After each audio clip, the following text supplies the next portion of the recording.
നമ്മൾ ഇനി അന്താരാഷ്ട്ര വാർത്തയിലേക്ക് പോകുമ്പോൾ ഗാസയിൽ ഇസ്രായേൽ ഇടവിട്ടാക്രമണം നടത്തുന്നതിനിടെ US vice president JD Vance എന്ന ബെഞ്ചമിൻ നെതന്യാഹുവിനെ നേരിൽ കാണും. അമേരിക്കൻ പ്രതിനിധികളുമായി ഇസ്രായേൽ നേതാക്കൾ ചർച്ചകൾ നടത്തുന്നതിനിടെയാണ് JD വാൻസും ഇസ്രായേലിലേക്ക് എത്തുന്നത്. കഴിഞ്ഞ ദിവസം ഇസ്രായേൽ ആക്രമണത്തിൽ 40 പേർ ഗാസയിൽ കൊല്ലപ്പെട്ടതാണ് റിപ്പോർട്ട്. അതേസമയം ഒരു ബന്ദിയുടെ മൃതദേഹം കൂടി ഹമാസ് ഇസ്രായേലിന് കൈമാറി.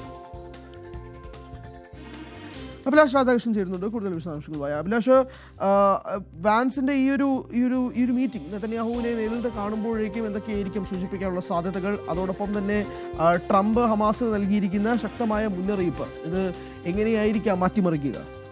ഹരി, ഇപ്പോൾ ഗാസയിലെ ഒരു സമാധാന കരാർ എന്ന് പറയുന്നത് കയ്യാലപ്പുറത്ത് തേങ്ങ പോലെയാണ്. കാരണം എപ്പോൾ വേണോ അത് ലംഘിക്കപ്പെടാനുള്ളൊരു സാധ്യതയുണ്ട്. ലംഘിക്കപ്പെട്ടു എന്ന് വേണമെങ്കിൽ തന്നെ നമുക്ക് പറയാം. കാരണം ഇന്നലെ കഴിഞ്ഞ ഞായറാഴ്ചയൊക്കെ അടക്കം 40ഓളം പേരാണ് അവിടുത്തെ ആക്രമണത്തിൽ, ഇസ്രായേലിൻ്റെ ആക്രമണത്തിൽ ഗാസയിൽ കൊല്ലപ്പെട്ടത്.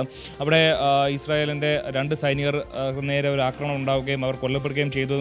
അതിന് പിന്നാലെ ഇസ്രായേൽ നടത്തിയ ഒരു വലിയൊരു ആക്രമണത്തിലാണ് ഇത്രത്തോളം 40ഓളം പേർ കൊല്ലപ്പെട്ടത്. അതുപോലെ തന്നെ അവിടെ ഒരു യെല്ലോ ലൈൻ ഉണ്ട്. അതായത് ഇസ്രായേൽ സൈന്യം പിടിച്ചെടുത്തിരുന്ന സ്ഥലത്ത് നിന്ന് അവർ കുറച്ച് പിന്നോട്ട് മാറിയിരുന്നു. ഈ ഗാസ സമാധാന കരാറുമായി ബന്ധപ്പെട്ട് അവർ കുറച്ച് പിന്നോട്ട് മാറിയിരുന്നു. ആ പിന്നോട്ട് മാറിയ ഇപ്പോൾ അവർ നിൽക്കുന്ന ലൈനാണ് യെല്ലോ ലൈൻ എന്ന് പറയുന്നത്. അപ്പോൾ ആ യെല്ലോ ലൈനിലേക്ക് ആരും പ്രവേശിക്കരുത് എന്നുള്ള ഒരു നിബന്ധന ഇസ്രായേൽ മുന്നോട്ട് വെച്ചിരുന്നു. അപ്പോൾ അവിടുത്തെ ആളുകൾ നമുക്കറിയാം, അവർ പലയിടത്തും ഒരു വീടും നാടും എല്ലാം വിട്ട് പല മേഖലകളിൽ ഒളിച്ചും ഹ്യൂമാനിറ്റേറിയൻ മേഖലയിലൊക്കെ താമസിക്കുന്ന ആൾക്കാരാണ്. അപ്പോൾ അവിടെ വെടിനിർത്തൽ വന്നതിന് ശേഷം അവർ സ്വന്തം വീട് തേടി വരുമ്പോൾ അവർക്ക് യെല്ലോ ലൈനൊന്നും ബാധകമായിരിക്കില്ല, അല്ലെങ്കിൽ അവരൊന്നും ശ്രദ്ധിക്കാറില്ല. പക്ഷേ ഈ യെല്ലോ ലൈൻ കടന്നു വന്നു എന്ന് ആരോപിച്ചുകൊണ്ട് നിരവധി പേർ അവിടെ വെടിവെച്ച് കൊല്ലുന്ന സാഹചര്യമൊക്കെ ഉണ്ടായി. അങ്ങനെ ഇപ്പോൾ ഗാസയിലെ വെടിനിർത്തൽ കരാർ എന്ന് പറയുന്നത് അല്ലെങ്കിൽ വെടിനിർത്തൽ എന്ന് പറയുന്നത് ആകെ ഇപ്പോൾ ലംഘിക്കപ്പെടുന്ന ഒരു സാഹചര്യം നിലവിലുണ്ട്. അതുപോലെ തന്നെ ഹമാസ് ബന്ദികളുടെ മൃതദേഹം കൃത്യമായി വിട്ടു നൽകുന്നില്ല എന്നാരോപിച്ച് ഗാസയിലേക്ക് വരുന്ന സഹായം തടയുമെന്നതടക്കം ബെഞ്ചമിൻ നെതന്യാഹു പ്രഖ്യാപിച്ചിരുന്നു. ഈ കാര്യത്തിലടക്കം ചർച്ച ചെയ്യുന്നതിന് വേണ്ടിയിട്ടാണ് അമേരിക്കയുടെ പ്രതിനിധികൾ, അപ്പോൾ ഇന്നലെ തന്നെ അവർ ഇസ്രായേലിലെത്തി ചർച്ച നടത്തി. സ്റ്റീവ് വിറ്റ്കോഫും ജരേദ് കുഷ്ണറും ഇസ്രായേൽ ഇപ്പോൾ ചർച്ചകൾ നടത്തിക്കൊണ്ടിരിക്കുകയാണ്. അതിനൊരു അല്പം കൂടി ഈ ഒരു വിഷയത്തിൽ ഇപ്പോഴത്തെ ഒരു സാഹചര്യത്തിൽ കുറച്ചുകൂടി ഗൗരവം കണ്ടുകൊണ്ടാണ് US vice president JD Vance തന്നെ നേരിട്ടെത്തുന്നതും ചർച്ചകൾ ഏതുവരെയായെന്നും കാര്യങ്ങൾ വിലയിരുത്താനായിട്ട് ബെഞ്ചമിൻ നെതന്യാഹുവോട് നേരിട്ട് സംസാരിക്കാൻ വേണ്ടിയിട്ടാണ് ഇപ്പോൾ JD വാൻസ് ഇന്ന് ഇന്ന് എത്തിയിരിക്കുന്നത്. എന്തായാലും ഇന്ന് വരുന്ന മണിക്കൂറുകളിൽ അവർ കൂടിക്കാഴ്ച നടത്തും. ഇതിൽ ഏറ്റവും പ്രധാനപ്പെട്ട കാര്യം ഹമാസ് ഇസ്രായേലിലേക്കുള്ള ബന്ദികളുടെ മൃതദേഹ കൈമാറ്റം കൃത്യമായി നടത്തുന്നില്ല എന്നുള്ളതാണ് ബെഞ്ചമിൻ നെതന്യാഹു പറയുന്നത്. എന്നാൽ അവിടെ ഒരു പ്രധാനപ്പെട്ട മറ്റൊരു വിഷയം എന്ന് പറയുന്നത് ഗാസ ആകപ്പാടെ തകർന്നു കിടക്കുന്ന ഒരു സാഹചര്യമാണ്. അവിടെ ഈ ആളുകളുടെ മൃതദേഹങ്ങൾ എല്ലാം ഈ തകർന്നു വീണ കെട്ടിടങ്ങൾക്ക് അടിയിലാണ്. അപ്പോൾ അതിനെ പുറത്തെടുക്കുന്നതിനായിട്ടുള്ള സംവിധാനങ്ങളൊന്നും ഇപ്പോൾ ഹമാസിൻ്റെ കയ്യിലോ അല്ലെങ്കിൽ ഗാസയിലോ ഇല്ല. അത് കൃത്യമായി എത്തണം. അത് എത്തണമെങ്കിൽ ഈ ഗാസയിലേക്ക് വരുന്ന സഹായങ്ങൾ എത്തിക്കുന്ന ട്രക്കുകൾ കൃത്യമായി എത്തണം. ഒരു ദിവസം 600 ട്രക്കെങ്കിലും റഫ വഴി ഗാസയിലേക്ക് എത്തിയാൽ മാത്രമേ ഇത്തരത്തിലുള്ള ഉപകരണങ്ങൾ അടക്കമുള്ള സാധനങ്ങൾ ഗാസയിലേക്ക് എത്താനുള്ള ഒരു സാഹചര്യമുള്ളൂ. അപ്പോൾ അത് കൃത്യമായി എത്തിയാൽ മാത്രമേ ഈ ബന്ദികളുടെ മൃതദേഹ കൈമാറ്റം അടക്കമുള്ള കാര്യങ്ങൾ അവിടെ കൃത്യമായി നടക്കുകയുള്ളൂ. ഈ ഒരു അതായത് നിലവിൽ 28 ബന്ദികളുടെ മൃതദേഹം ഉള്ളതിൽ 13 പേരുടെ മൃതദേഹങ്ങൾ ഇതിനോടകം തന്നെ ഹമാസ് കൈമാറി കഴിഞ്ഞു. ഇനി 14ഓളം പേരുടെ മൃതദേഹങ്ങളാണ് ഹമാസ് ഇസ്രായേലിന് കൈമാറാനുള്ളത്. പക്ഷേ അത് കൈമാറണമെങ്കിൽ ഈ മൃതദേഹങ്ങൾ ഇരിക്കുന്നിടത്തു നിന്ന് അതിനെ പുറത്തെടുക്കാനും അതുപോലെ കൃത്യമായ രീതിയിൽ റെഡ് ക്രോസിനെ ഏൽപ്പിക്കാനുള്ള ഒരു സാഹചര്യം അവിടെ ഉണ്ടാവണം. പക്ഷേ അതില്ല, ഗാസയിൽ നിലവിൽ അതില്ല എന്നുള്ളതാണ് ഹമാസിൻ്റെ നിലപാട്. ഹമാസ് പറയുന്നത് ഇങ്ങനെ ബന്ദികളെ കൈമാറുന്നതിൽ അല്ലെങ്കിൽ ബന്ദികളുടെ മൃതദേഹം കൈമാറുന്നതിൽ തങ്ങൾക്ക് ഒരു മടിയുമില്ല, അതിൽ തങ്ങൾ മനഃപൂർവ്വമായിട്ടൊരു തടസ്സം വയ്ക്കുന്നതല്ല എന്നുള്ളതാണ് ഹമാസ് പറയുന്നത്. എന്നാൽ ഇസ്രായേൽ പറയുന്നത് ഇത് കൃത്യമായി വൈകിപ്പിക്കുന്നു എന്നുള്ളതാണ്. അങ്ങനെ വൈകിപ്പിച്ചാൽ ഈ ഗാസയുടെ സമാധാന കരാറിൻ്റെ 2ാം ഘട്ടത്തിലേക്ക് തങ്ങൾ കടക്കുകയില്ല. 2ാം ഘട്ട ചർച്ചകൾക്ക് തങ്ങൾ ഒരുക്കമല്ല. ഈ ബന്ദികളുടെ മൃതദേഹം പൂർണ്ണമായി കൈമാറാതെ, എല്ലാ മൃതദേഹങ്ങളും കൃത്യമായി ഇസ്രായേൽ അതിർത്തി കടക്കാതെ ഒരു തരത്തിലുള്ള ചർച്ചകൾക്കും തങ്ങളില്ല എന്നുള്ളതാണ് ബെഞ്ചമിൻ നെതന്യാഹു കഴിഞ്ഞ ദിവസം എടുത്ത നിലപാട്. എന്നാൽ ഹമാസിന്റെ ഒരു നിലപാട് കൂടെ കണക്കിലെടുത്തുകൊണ്ട്, ഹമാസിന്റെ വിശദീകരണം കൂടി കണക്കിലെടുത്തുകൊണ്ട് ഇത്തരം കാര്യങ്ങളിൽ കുറച്ചുകൂടെ മയപ്പെട്ട രീതിയിലുള്ള നിലപാടുകൾ എടുക്കണമെന്ന് ആവശ്യപ്പെടാൻ JD വാൻസ് അതുകൂടി ഇന്ന് ബെഞ്ചമിൻ നെതന്യാഹുവിനോട് ആവശ്യപ്പെടാനുള്ള സാധ്യതകളാണുള്ളത്. അതുകൊണ്ട് തന്നെയാണ് ഒരുപക്ഷെ JD വാൻസ് തന്നെ നേരിട്ട് ഒരു ഇസ്രായേലിലേക്ക് ഒരു വിസിറ്റ് ഇപ്പോൾ ഇന്ന് നടത്തുന്നത്. ഇന്ന് കാര്യങ്ങളെല്ലാം ചർച്ചയാകും. അതേസമയം മറ്റൊരു ഇതെന്ന് പറയുന്നത് ഇപ്പോഴും ഡൊണാൾഡ് ട്രംപ് ഹമാസിനെ ഭീഷണിപ്പെടുത്തുന്ന രീതിയാണ് മുന്നോട്ട് പോകുന്നത്.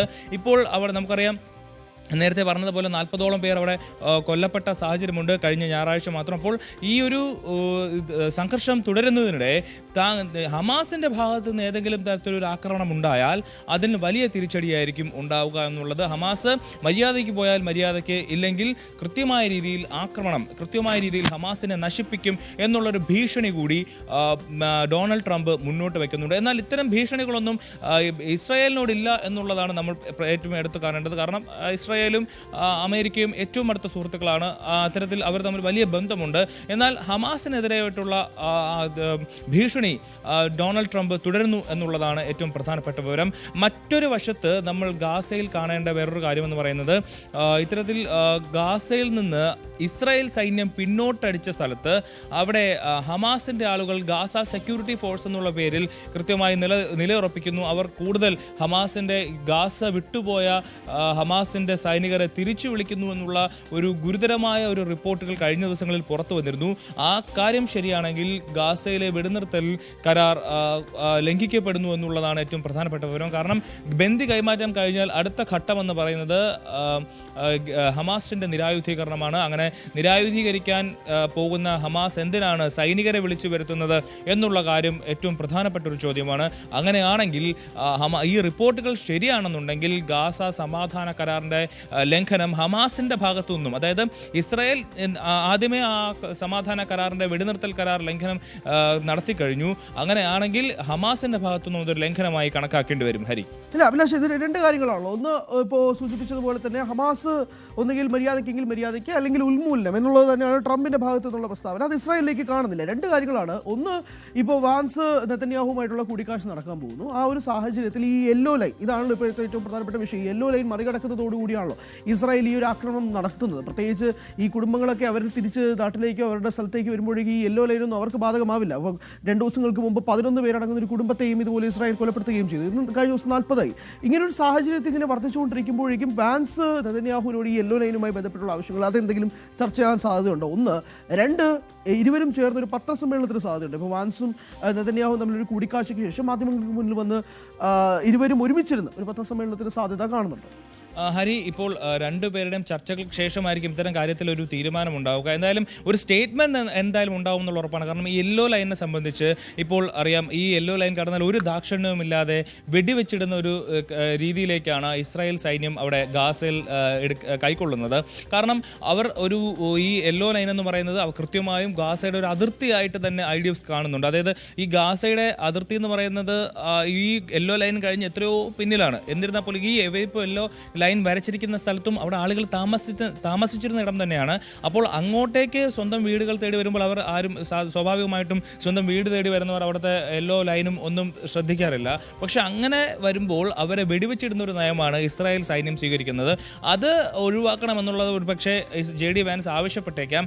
ഇതുമായി ബന്ധപ്പെട്ടുള്ള എന്തായാലും ബെഞ്ചമിൻ നെതന്യാഹുവിനെ കണ്ടതിന് ശേഷം എന്തായാലും ഒരു പ്രസ് കോൺഫറൻസോ ഒരു സ്റ്റേറ്റ്മെൻറ്റോ എന്തായാലും ഇരുവരുടെ ഭാഗത്തുനിന്നുണ്ടാവും. അതിൽ ഒരുപക്ഷെ ഇക്കാര്യങ്ങൾ സംസാരിച്ചേക്കാം. അതുപോലെ ഈ ഹമാസിൻ്റെ നിരായുധീകരണത്തെക്കുറിച്ചുള്ള വിവരങ്ങളും ഈ ഇവരുടെ മീറ്റിങ്ങിന് ശേഷം നമുക്കൊരു പക്ഷേ ലഭിക്കും. കാരണം ഈ സ്റ്റേറ്റ്മെൻറ്റിൽ അത്തരം കാര്യങ്ങളും കൂടി ഉൾപ്പെട്ടിട്ടുണ്ടാകും. കാരണം ഏറ്റവും പ്രധാനപ്പെട്ട ചർച്ച എന്ന് പറയുന്നത് 20 പോയിന്റുള്ള ഗാസയിലെ സമാധാന കരാർ തന്നെയാണ് ഏറ്റവും പ്രധാനപ്പെട്ട ചർച്ചാ വിഷയം. അതുമായി ബന്ധപ്പെട്ടുള്ള ഏറ്റവും നിർണായകമായിട്ടുള്ള എന്നാൽ ഏറ്റവും കോംപ്ലിക്കേറ്റഡ് ആയിട്ടുള്ള ഒരു സ്റ്റേജ് എന്ന് പറയുന്നതാണ് ഈ സെക്കൻഡ് സ്റ്റേജ് എന്ന് പറയുന്നത്. അതിൽ നേരത്തെ പറഞ്ഞതുപോലെ ഹമാസിൻ്റെ നിരായുധീകരണമുണ്ട്. അവരോട് എല്ലാ ആയുധങ്ങളും താഴെ വെച്ച് അവിടുത്തെ പ്രധാനപ്പെട്ട അവരുടെ ഡീമിലിറ്ററൈസേഷനാണ്. അതായത് അവിടുത്തെ ആയുധ കേന്ദ്രങ്ങളും ആയുധ പരിശീലന കേന്ദ്രങ്ങളും അടക്കം അവിടുന്ന് ഒഴിവാക്കി അവരോട് മറ്റ് തൊഴിലുകൾ തേടി പോകുക. അതായത് ഹമാസ് എന്ന് പറയുന്ന ഒരു സംഘടന അവിടെ ഉണ്ടായിരുന്നില്ല എന്ന് മനസ്സ് വിചാരിച്ചുകൊണ്ട് മുന്നോട്ട് പോകണമെന്നുള്ളതാണ് ഹമാസിൻ്റെ നിലവിൽ ജീവനുള്ള അംഗങ്ങളോട് ഗാസ സമാധാന കരാർ ആവശ്യപ്പെടുന്നത്. ഫലത്തിൽ ആ കരാറിൽ അവർ അംഗീകരിച്ചതിന് തുല്യമാണ്. അംഗീകരിച്ചത് കൊണ്ടാണ് ഇത്തരത്തിൽ ബന്ദി കൈമാറ്റം പരസ്പരം നടന്നതും ബന്ദികളുടെ മൃതദേഹ കൈമാറ്റം ഇപ്പോൾ നടന്നുകൊണ്ടിരിക്കുന്നതും. എന്നാൽ ആ കരാറിൻ്റെ 2ാം ഘട്ടത്തിലേക്ക് കടക്കുമ്പോഴാണ് നേരത്തെ നമ്മൾ പറഞ്ഞതുപോലെ ഗാസയിലെ IDF പിന്മാറിയ സ്ഥലത്തേക്ക് ഹമാസിൻ്റെ സൈനികരെ തിരിച്ചു വിളിക്കുന്നു എന്നുള്ള റിപ്പോർട്ട് വരുന്നത്. അതുപോലെ തന്നെ ഹമാസ് നേരത്തെ ഈജിപ്തിൽ നടന്ന ചർച്ചയിൽ ഒരു ആവശ്യം മുന്നോട്ട് വെച്ചിരുന്നു. അതായത് തങ്ങൾ വലിയ വലിയ ആയുധങ്ങളെല്ലാം താഴെ വെച്ച് കീഴടങ്ങാൻ തയ്യാറാണ്. പക്ഷേ ചെറിയ ആയുധങ്ങൾ തങ്ങൾക്ക് കയ്യിൽ വെക്കാനുള്ള അവകാശം വേണമെന്ന് ആവശ്യപ്പെട്ടിരുന്നു. എന്നാൽ ആ ഒരു ആവശ്യത്തോട് പൂർണ്ണമായും നിരാകരിക്കുന്ന നിലപാടാണ് അമേരിക്കയും ഇസ്രായേലും എടുത്തത്. അതുപോലെ തന്നെ ഈ പലസ്തീനെ അനുകൂലിക്കുന്ന അല്ലെങ്കിൽ പലസ്തീനെ സ്വതന്ത്ര രാജ്യമായി അംഗീകരിച്ച രാജ്യങ്ങൾ പോലും ഹമാസിന്റെ നിരായുധീകരണത്തിന് കൃത്യമായ നിലപാടാണ് എടുത്തിരിക്കുന്നത്. ഈ ഒരു സാഹചര്യത്തിൽ രണ്ടാം ഘട്ട ചർച്ചകൾ മുന്നോട്ട് കൊണ്ടുപോകില്ല എന്ന് പറഞ്ഞ ഇസ്രായേലിനെ അനുനയിപ്പിച്ചു കൊണ്ടുവരാനായിരിക്കും JD വാൻസ് രണ്ടാം ഘട്ട ചർച്ചകളിലേക്ക് നീങ്ങണം, അതിലേക്ക് അനുനയിപ്പിക്കാനുള്ള ശ്രമത്തിൽ തന്നെയാണ് JD വാൻസ് ഇന്ന് ബെഞ്ചമിൻ നെതന്യാഹുവിനെ കാണുന്നത് എന്ന കാര്യത്തിൽ തർക്കമൊന്നുമില്ല. വിവരങ്ങളാണ് അഭിലാഷ് രാധാകൃഷ്ണൻ നൽകിയത്.